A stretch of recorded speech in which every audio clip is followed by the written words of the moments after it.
Iran पर हमला कर ट्रंप ने कर दी बड़ी गलती। जो गलती जॉर्ज बुश ने की उसे ट्रंप ने दोहराया। ईरान में बुरी तरह फंस जाएगा अमेरिका।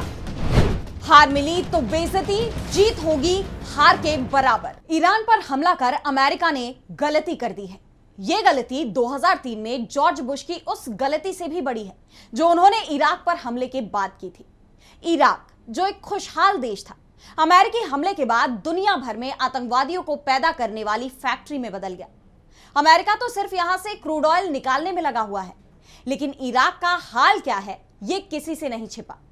अब ईरान पर भी अमेरिका ने उसी बहाने से हमला किया जिसके आरोप 2003 में इराक के शासक सद्दाम हुसैन पर लगाए गए थे। सद्दाम का विकल्प अमेरिका के पास नहीं था, ठीक वैसे ही जैसे ईरान में खामेनेई का विकल्प अमेरिका के पास नहीं है, लेकिन वो खामेनेई को सत्ता से उखाड़ना चाहता है। साफ है, अमेरिका की गलती की सजा पूरी दुनिया को चुकानी पड़ सकती है। तो हम आज अमेरिका की इसी बड़ी गलती पर स्पेशल रिपोर्ट में करेंगे बात। नमस्कार, मैं आराधना। तो शुरू करते हैं हमारी एक खास रिपोर्ट। 2003 के मार्च अप्रैल में यूएन इंस्पेक्टर हैंस ब्लिंक्स और मोहम्मद अल बरादई इराक से लौटे।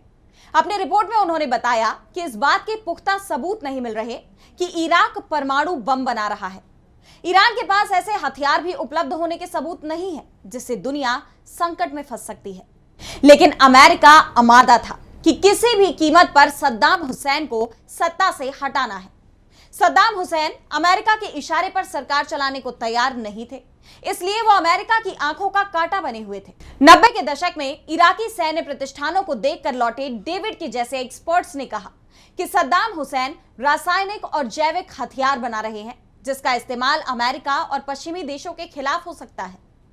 अमेरिकी राष्ट्रपति जॉर्ज बुश किसी भी कीमत पर सद्दाम हुसैन को निपटाना चाहते थे। हालांकि बहाना न्यूक्लियर और रासायनिक हथियार बना। अमेरिका ने इराक पर हमला कर दिया, सत्ता पलट दी, सद्दाम हुसैन को गिरफ्तार किया गया और कंगारू कोर्ट लगाकर उन्हें सजा भी सुना दी गई। लेकिन हकीकत में अमेरिका कभी भी इराक में जंग नहीं जीत सका। सत्ता परिवर्तन के बावजूद अमेरिकी सैनिक मारे जाते रहे और अंत में सारे अमेरिकन फोर्सेस को वापस बुलाने का फैसला करना पड़ा। और ऐसी ही बुनियाद ईरान के लिए बनाई गई कि वो परमाणु बम बना रहा है।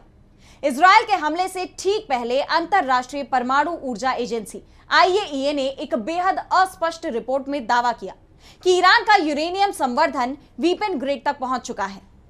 बेंजामिन नेतन्याहू ने तो यहां तक कह दिया कि ईरान 9 परमाणु बम बना सकता है और हम उसे परमाणु ताकत रहने नहीं देंगे। यही बात डोनाल्ड ट्रंप ने दोहराई और नतीजा यह हुआ कि अमेरिकी एयरफोर्स को जंग के मैदान में उतरना पड़ा। 21 और 22 जून की रात अमेरिकी B-2 फाइटर जेट्स ने ईरान के 3 परमाणु अड्डों नतांज, इस्फहां और फोर्दो पर बंकर बस्टर बम गिराए। दावा किया जा रहा है कि तीनों अड्डे पूरी तरह तबाह हो गए। फोर्दो पर तो अमेरिका ने GBU-57 बंकर बस्टर बम की बरसात ही कर दी, लेकिन ये बम भी फोर्दो को नुकसान नहीं पहुंचा पाए। इस तरह की रिपोर्ट सामने आ रही है। ऐसे में ट्रंप बुरी तरह से घिरते दिखाई दे रहे हैं। वैसे तो अंतरराष्ट्रीय प्रतिक्रिया भी ट्रंप के खिलाफ ही दिख रही है, लेकिन अब उनका घर में भी विरोध हो रहा है। डेमोक्रेटिक पार्टी ने सवाल किया है कि बिना संसद की इजाजत के ट्रंप कैसे हमले का आदेश दे सकते हैं। उधर चीन ने संदेह जताया है कि अमेरिका का हाल वही होगा जो इराक में हुआ था। चीन की सरकारी मीडिया ने सवाल किया कि क्या अमेरिका ईरान में वही गलती दोहरा रहा है जो उसने इराक में की थी। CGTN के ऑनलाइन लेख में कहा गया कि अमेरिकी हमले एक खतरनाक मोड़ को दर्शाते हैं।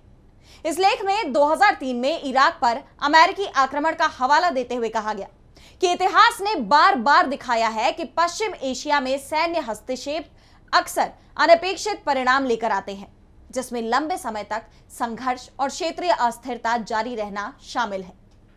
अमेरिका का हस्तक्षेप इसी तरह से अफगानिस्तान में भी दिखाई दिया था। पहले तो 80 और 90 के दशक में उसने पाकिस्तान की मदद से अफगानिस्तान में आतंकवाद फैलाया, मुजाहिदीन की फौज को तैयार किया। अमेरिका की नीतियों के चलते अफगानिस्तान में तालिबान का कब्जा हो गया और उसके बाद अमेरिका पर सदी का सबसे जबरदस्त हमला हुआ। आज अफगानिस्तान में तालिबान का कब्जा है जिसे दुनिया भर के देश मान्यता तक देने को तैयार नहीं है। यही हाल लीबिया का हुआ और अब ईरान का भी वही हाल करने की तैयारी में अमेरिका है। यानी एक शांतिपूर्ण शासन की जगह अराजकता अमेरिका को ज्यादा पसंद आती है। लेकिन इराक, अफगानिस्तान और लीबिया की तुलना में ईरान की स्थिति काफी अलग है। इन देशों पर जब अमेरिका ने हमला किया तो ये पलटवार नहीं कर पाए थे, लेकिन ईरान पर जब इजराइल ने हमला किया तो उसकी तरफ से जो पलटवार हुआ है वो अभी भी चल रहा है। उससे इजराइल में भारी तबाही मची हुई है और कभी इस तरह की तस्वीरें खाड़ी देशों में बने अमेरिकी बेस से भी आ सकती हैं। ईरान की गुस्से का शिकार अमेरिका बनेगा ये तय है और इसका असर नेटो पर भी दिखाई दे रहा है। ब्रिटेन की तरफ से जिस तरह से यह कहा गया कि अमेरिका की तरफ से जो हमला किया गया है उसमें वो साथ नहीं है, अमेरिका की तरफ से उसे सूचना दी गई थी। दूसरी तरफ सऊदी अरब ने ईरान में अमेरिकी हवाई हमलों के बाद अपनी प्रतिक्रिया दी है। सऊदी विदेश मंत्रालय ने एक बयान में कहा कि वो ईरान में खासकर उसकी परमाणु साइटों पर हो रहे हमलों को लेकर गहरी चिंता में है। बयान में सऊदी अरब ने सभी पक्षों से अपील की है कि वे संयम बरतें, तनाव को और बढ़ने न दें और स्थिति को संभालने की कोशिश करें ताकि हालात और न बिगड़े। अब सवाल उठता है कि क्या ईरान चुप बैठेगा? अयातुल्लाह अली खामेनेई ने ऐलान कर दिया है कि असली जंग अब शुरू हुई है। अमेरिका के हर ठिकाने पर अटैक किया जाएगा। खाड़ी में सऊदी अरब, यूएई, बहरीन, जॉर्डन में अमेरिका के सैन्य ठिकाने हैं। ये ईरानी मीडियम रेंज मिसाइलों की जद में है और अगर ईरान ने जवाबी हमला किया तो निश्चित तौर पर अमेरिका को लंबी लड़ाई लड़नी पड़ेगी। और सबसे बड़ी बात तो यह है कि इस बात की खबरें पहले से ही आ रही हैं कि अमेरिका के पास ऐसा एयर डिफेंस सिस्टम नहीं है जो ईरान की मिसाइलों को रोक पाए। इजराइल अमेरिकी डिफेंस सिस्टम का इस्तेमाल करता है, लेकिन वो भी ईरान की आधी मिसाइलों को रोक नहीं पा रहा। अमेरिका के हमले के बाद से ही ईरान ने इजराइल पर हमलों की बौछार कर दी है और ईरान की अधिकांश मिसाइलों को रोकने में इजराइल के अमेरिकी डिफेंस सिस्टम फेल हो रहे हैं। ऐसे में जब ईरान के हमले अमेरिकी सैन्य ठिकानों पर होंगे तो फिर उसके लिए बचने का कोई रास्ता नहीं बचेगा। उधर अमेरिका का विरोध तेज होता जा रहा है। संयुक्त राष्ट्र महासचिव एंटोनियो गुटेरेस ने कहा कि वो ईरान के परमाणु केंद्रों पर अमेरिका के बम हमलों से बेहद चिंतित हैं।